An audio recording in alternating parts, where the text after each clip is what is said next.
Noong Hunyo 2026, bumagsak ang Bitcoin sa ibaba ng $60,000. Nagpanik at nagbenta ang mga tao, parang patay na ang pangarap sa kripto. Habang nauubos ang ipon ng mga mamumuhunan, ang Wall Street ay gumagawa ng pinakamalaking paglilipat ng yaman sa dekada. Hindi ito pagbagsak, kundi pagnanakaw. Ang Biyernes, Hunyo 5 ay isa sa pinakadramatikong araw sa crypto markets matapos ang sinadyang galaw na nagpatalsik ng mahigit $1.8 bilyong sa leverage. Ang bilis ng pangyayari kaya di agad alam ng mga trader ang nangyayari. Ang Bitcoin, ang pangunahing cryptocurrency na ilang linggo lang ang nakalipas ay nagte-trade sa mahigit 80,000 ay biglang nakaranas ng isang napakalaking pagbagsak. Milyon-milyong cellphone ang sabay-sabay nag-vibrate sa mundo nang dumating ang balita.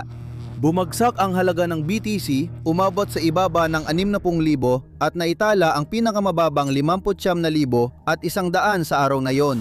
Bahagya itong nakabawi at umabot sa $61,000 kinabukasan ng umaga, pero kaguluhan pa rin ito, isang pagkabigo ng merkado lalo na sa mata ng mga hindi bihasa. Parang ito na ang matibay na ebidensya na hinihintay ng mga kritiko ng crypto world, isang malinaw na palatandaan na ang Bitcoin at ang crypto sa pangkalahatan ay hindi maituturing na ligtas at siguradong taguan ng halaga.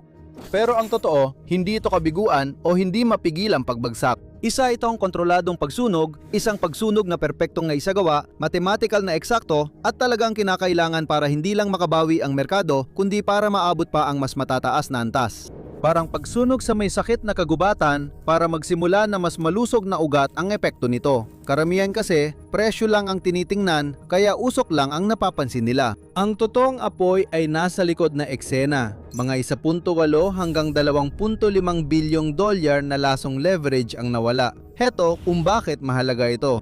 Ang leverage ay parang salot sa sistema ng pananalapi. Hiniram na pondo na ginagamit ng retail trader para tumaya gamit ang hindi nila pera na nagdudulot ng alanganing kalagayan sa sistema. Habang tumataas ang leverage, lalong nagiging hindi matatag ang sitwasyon. Sa huli, hindi makakilos o uusad ang merkado hanggat hindi natatanggal ang leverage na yon. Sa madaling salita, para makagawa ng susunod na hakbang ang Bitcoin sa pag-unlad nito para sumikad ang crypto racket na ito, kailangang alisin ang leverage. Pero hindi basta-basta nawawala ang perang yon. Kailangan nitong mapunta sa ibang lugar. Habang takot na takot ang mga gumagamit at pabigla-biglang pinipindot ang sell button dahil sa takot sa pinakamasama, ang mga bumibili ng kanilang mga asset ay hindi mga baguhan o karaniwang mamumuhunan. Mga profesional sila.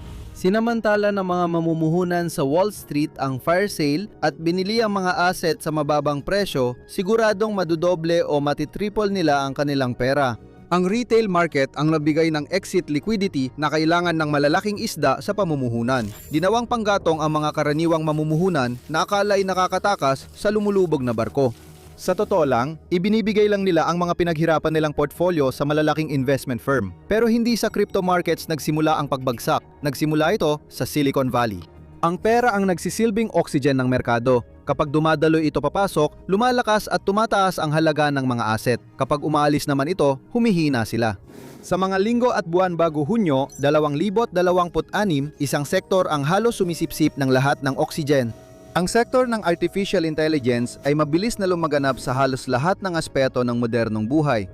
Isa na ito sa pinakamalakas na teknolohiyang puwersa sa mundo at kung may kapangyarihan, may halaga. Ayaw ng mga mamumuhunan na mapalampas ang pagkakataong sulitin ang halagang iyon. Kailangan nilang makapasok agad sa pinakamalalaking at pinakamahusay na kumpanya ng AI, pati na rin sa mga bagong umuusbong upang mapalaki ang kanilang pangmatagalang kita. Noong 2026, maraming malalaking tatak ng AI ang pumasok sa mga merkado, kasabay ng sunod-sunod na inaabangang initial public offerings o IPOs na dumating sa eksena. Ang mga kumpanyang eksperto sa machine learning at tagalikan ng bagong AI models ang maghahari sa inaharap, kaya hindi nakapagtataka na marami silang atensyon. Ang mga pagpapahalaga sa ilan sa mga kumpanyang ito ay halos hindi pa nangyayari noon. Isang hindi mapigilang alon ng hype ang nabuo at lalo pang lumaki habang sunod-sunod na IPO ang pumasok sa stock market. Agad tumugon ang pandaigdigang pinansyal na ekosistema. Ang hedge fund at venture capital firm ay nagmadaling kumilos. Ilan sa pinakamalalaking tech listing sa mga nakaraang taon ay malapit nang pumasok sa merkado at lahat ay gustong makakuha ng bahagi nito pero kailangan nila ng pera agad. Maaaring isipin mong magsisimula silang magbenta ng mga stock o magbawas ng bahagi ng kanilang mga real estate portfolio. Hindi nila ginawa yon. Marami ang bumaling sa mga cryptocurrency bilang pinakamabilis na mapagkukunan ng liquidity na available sa kanila. Unti-unti nilang hinihigop ang liquidity palabas ng mga crypto market para ibuhos sa mga AI IPO. Nangyari ito sa likod ng mga pangyayari at unti-unti numipis ang lalim ng Bitcoin order books. Ang kabuuang halaga ng pera sa nangungunang cryptocurrency sa mundo ay dahan-dahan ngunit tsak na naglaho. Sa unang tingin, parang normal lang ang takbo ng merkado. Sa kaibuturan, unti-unting nawawasak ang pundasyon nito. Ang sistemang may mataas na likwididad ay kayang harapin ang krisis. Pero kapag naubos ito, ang crypto market ay parang tuyong kagubatan na madaling magliyab. Alam ng mga algorithm kung saan tatama. May ritmo ang financial market na di maintindihan ng marami. Akala ng iba ang malusog na merkado ay laging pataas. Karaniwang itinuturing na kahinaan ang volatility. Ngunit para sa pinakamagagaling at matagumpay na investor, naiiba ang pananaw nila. Naiintindihan nila ang ritmo, siklo at galaw ng merkado. Alam nila na katangian ang volatility at kailangan pa nga ito. Para mag-mature ang isang asset class at maabot ang buong potensyal nito, kailangan nitong dumaan sa mga panahon ng struktural na pagbagsak. Sa pamamagitan lamang ng pagbagsak natututo ang mga merkado na tumaas pa ng mas mataas. Makikita ang ebidensya sa datos, hindi sa price chart o panlabas na sukatan na madalas tinitingnan ng karamihan sa retail investor. Makikita ito sa mas malalalim na macro level na indikador, yung ginagamit ng mga pinaka-sopistikadong trading desk sa mundo para planuhin ang kanilang mga order at tiyempuhan ng perpekto ang kanilang mga trade. Isa sa pinakamakapangyarihan ay ang tinatawag na Market Value to Realized Value Z-Score o MVRV Z-Score. Mukhang komplikado at sa maraming paraan. Totoo nga, isipin mo ang MVRV Z-Score bilang isang market alarm system. Kapag nag-flash ito ng pula, maaring ang Bitcoin ay tinitrade ng lampas sa tunay nitong halaga. Kapag napunta naman ito sa kabaligtarang extreme, maaring sobrang baba ng halaga ng Bitcoin kaysa sa nararapat.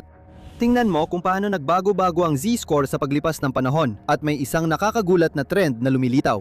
Sa lahat ng malalaking pagbagsak ng Bitcoin noong 2015, 2018 at 2022, palaging pareho ang ginawa ng Z-score. Bumagsak ito sa ilalim ng zero, lumubog sa negatibo. Kapag nangyari yon, agad may mga headline at ulat ang media tungkol sa pagiging volatile at delikado ng Bitcoin bilang investment.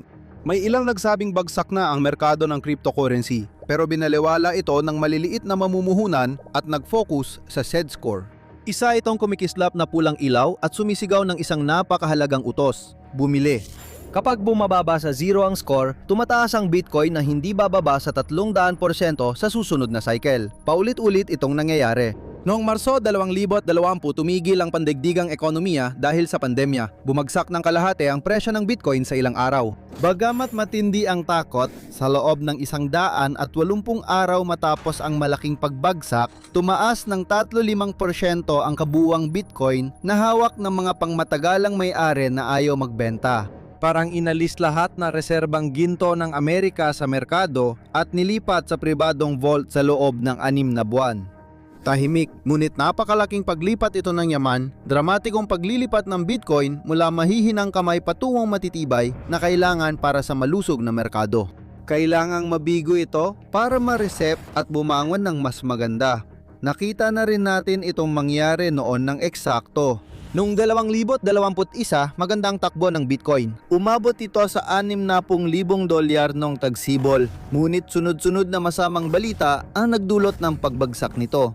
Ang mga pagbabawal sa pagmimina, regulasyong hakbang at sa pilitang pagbebenta ay malaki ang epekto. Sa ilang linggo, kalahati ang ibinaba ng presyo ng Bitcoin sa mababang 30,000. Inulit na naman ang kwento. Tapos na ang Bitcoin. Patay na ang bull market. Mas mabuting umalis na ang sinumang may hawak pa ng kripto habang may pagkakataon pa, kung hindi ay mas malaki pa ang kanilang malulugi. Marami sa mga maliliit na mamumuhunan ang sumunod sa payong iyon. Ibinenta nila ang ari-arian at pinagsisihan na hindi agad nakaalis. Pero ang pinakamagagaling na mamumuhunan ay nakita ang totoong nangyayari, isang kakaibang pangyayari na tinatawag na weak Wyckoff accumulation phase. Pinanggalanan mula sa isang sikat na mamumuhunan, editor at tagapagtatag ng Wall Street Magazine, inilalarawan nito ang estratehiyang ginagamit umano ng malalaking kalahok sa merkado sa loob ng dekada. Bago magkaroon ng malalaking paggalaw, pataas ng presyo, ang pinakamalalaking manlalaro ay hindi basta-basta bumibili ng sabay-sabay. Sa halip, sila ay nag-iipon o nag-aakumula. Ginagawa ng mga balyena ito para takutin at mapilitan magbenta ang retail investors. Pero noong 2021 week, Wyckoff phase, may lumitaw na kakaibang anomalya. Ang bilang ng mga whale wallet o yung mga may hawak ng 1,000 BTC o higit pa ay nagsimulang bumaba ng humigit kumulang 12%. Kasabay nito, dumami ang maliliit na retail wallet at mas maraming mamumuhunan ang bumibili tuwing bagsak ang presyo para kumita agad. Lalong nakakatakot ang sitwasyon. Ang malalaling kapital ay umaatras mula sa Bitcoin. Muli na namang naniwala ang publiko sa kwentong ito, pero ang mga whale ay hindi talaga umaalis sa Bitcoin. Naghahanda lang sila para sa isang malaking leveraged wipeout. Noong Mayo 11, 2021, dumating ang wipeout na iyon kung saan 8.6 bilyong dolyar ang nabura sa ilang oras. Para maunawaan ang halaga niyan, ang 8.6 bilyong dolyar ay sapat para mabili ang Dallas Cowboys, isa sa pinakamalalaking institusyon ng palakasan sa mundo, at may matitira ka pang 3 bilyong dolyar agad ang epekto nito. Naubos ang mga retail account kaya nagkaroon ng pinakamalaking konsolidasyon ng yaman mula noong krisis pinansyal noong 2008. Pagsapit ng katapusan ng 2021, muling tumaas ang Bitcoin. Ngayon, 2026 sapat na ang datos para patunayang hindi ito nagkataon lang.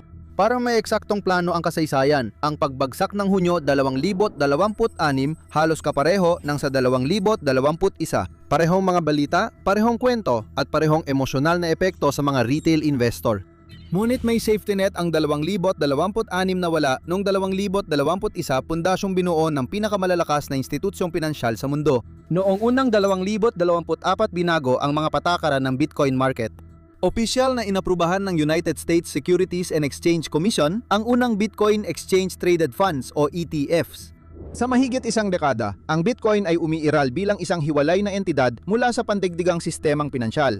Lagi itong nasa gilid, pabago-bago, kulang sa regulasyon at mahirap pasukin para sa mga bagong mamumuhunan at tradisyonal na institusyon. Binago ng paglulunsad ng Exchange Traded Funds o ETFs ang lahat ng yon. Ito ang naging tulay na nagdugtong sa pagitan ng Bitcoin at na matagal nang umiral na sistemang pinansyal. Agad ang epekto. Pumasok agad ng matapang ang mga higante sa pamumuhunan tulad ng BlackRock at Fidelity. Pagsapit ng katapusan ng taon, umabot sa nakakagulat na 900,000 BTC ang hawak nila sa kanilang mga institusyonal na vault.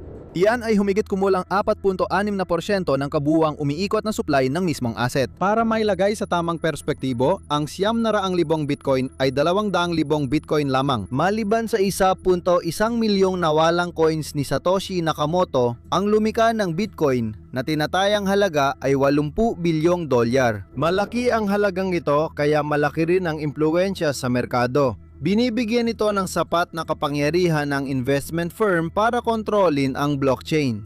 Hindi tulad ng ibang bahagi ng pamumuhunan, iba ang operasyon ng Wall Street. Ang malalaking manlalaro sa stock market, equities at cryptocurrencies ay hindi tulad ng mga retail investor kung magpalit ng asset. Bumibili sila ng asset para masigurong hawak nila ang mga ito at doon magpalago ng yaman. Kapag kinontrol ng institusyon tulad ng BlackRock ang crypto coin, hindi na ito malayang umiikot sa merkado. Sa pagbagsak noong 2026, nagpalaganap ang media ng pinalalalang balita ukol sa malawakang pag-alis ng kapital. Itinuro nila ang isang Tuldok 4B na lumabas sa spot ETFs noong kasagsagan ng takot na para sa kanila ay ibig sabihin patay na ang interes ng mga institusyon sa Bitcoin. Pero kung titingnan mo ang mas malaking larawan, ang 1.4 bilyong dolyar ay parang patak lang sa dagat para sa mga mega fund na ito. Sa totoo lang, karamihan sa kapital ng mga institusyon ay hindi gumalaw. Nanatili lang ito kung saan ito dati. Habang natatakot ang retail investor at nata-cash out, ang malalaking isda tulad ng BlackRock at Fidelity ang sumasalo ng epekto. Hindi sila natakot, hindi sila umatras dahil naiintindihan nila ang estruktural na realidad ng merkado. Alam nila na sa pananatili, masisiguro nila ang supply ng asset at makabuo ng mas matibay na pundasyon para sa hinaharap. Dahil sa patuloy na pag-iipon ng Wall Street ng supply, nababawasan na ang aktual na Bitcoin na pwedeng bilhin. Isa sa mga pinakakamangha-manghang bagay tungkol sa Bitcoin at isa sa mga dahilan kung bakit ito naging popular na asset sa mga mamumuhunan sa buong mundo ay ang limitadong supply nito. Magkakaroon lang ng kabuuang 21 milyong coin na gagawin. Malaki ang ipinagkaiba nito sa mismong konsepto ng tradisyonal na pera. Walang sentral na bangko na kailanman ay makakagawa lang ng mas maraming BTC. Walang desisyong pampulitika na kailanman ay makakapagpalawak ng supply.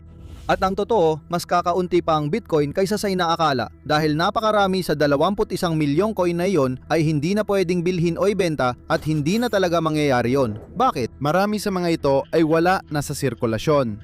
Nakatago ang mga ito sa nawalang hard drive, encrypted wallet na may nakalimutang password o cold storage na matagal nang hindi nagagalaw. Ang illiquid supply ay sumusukat sa porsyento ng Bitcoin na hawak ng mga entity na hindi planong ibenta. Noong 2024 umabot sa pinakamataas ang sukatan na yon na halos 78%. Ibig sabihin, 22% lang ng lahat ng namina na Bitcoin ang available sa open market. Parang bumibili ka ng bahay sa malaking lungsod na halos 80% ng mga bahay ay hinding-hindi na pwedeng maibenta. Kapag malaking bahagi ng asset ay nakalock at tinanggal sa ecosystem, kahit maliit na demand ay pwedeng magdulot ng biglang pagtaas ng halaga nito. Ito ang tinatawag na illiquidity shock. Parang spring na paikot at lalong humihigpit, parang handa ng sumabog at ilabas ang naipong enerhiya.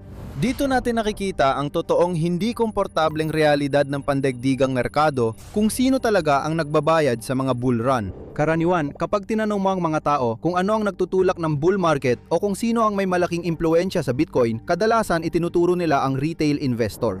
Ayon sa kanila, ang mga ordinaryong tao na nagbubukas ng account, nagse-set up ng wallet at nag-i-invest buwan-buwan sa crypto ang nagpapataas ng presyo. Naniniwala silang ang kapangyarihan ay nasa publiko. Iyan ay maingat na imbentong kasinungalingan. Hindi retail investor ang nagtutulak ng bull market. Sila ay nagbibigay lang ng exit liquidity sa institusyon. Para maintindihan yan, dapat alam mo paano gumagana ang institutional order books. Hindi basta-basta magla-login ang multibilyong dollar na hedge fund o ETF issuer sa regular na crypto exchange para bumili ng libu-libong coins ng sabay-sabay. Magdudulot ito ng malaking epekto sa merkado, kaya mas gusto ng mega fund na palawakin ang investments nang hindi agad naaapektuhan ang merkado. Kailangan nilang mag-trigger ng sunod-sunod na sell orders para matapat sa binibili nila. Kailangan nila, sa madaling salita, ng libu-libong individual na mamumuhunan na magbenta ng kanilang mga posisyon sabay-sabay at sa parehong presyo. Kailangan nilang mataranta ang mga tao. Dahil dito, ang pagbagsak noong Hunyo 2026 ay hindi aksidente o magulo. Ito ay planado at in programa. Mekanismo itong ginawa ng malalaking investment firm para solusyonan ang liquidity issue nila. Madali lang ito kapag alam mo ang basic na prinsipyo kung paano ito gumagana. Kaya ng mga algorithm ng market maker tukuyin kung saan malamang nagkumpol ang maraming stop loss order. Alam nila kung anong presyo nagbebenta ang retail investor para maiwasan pa ang pagkalugi.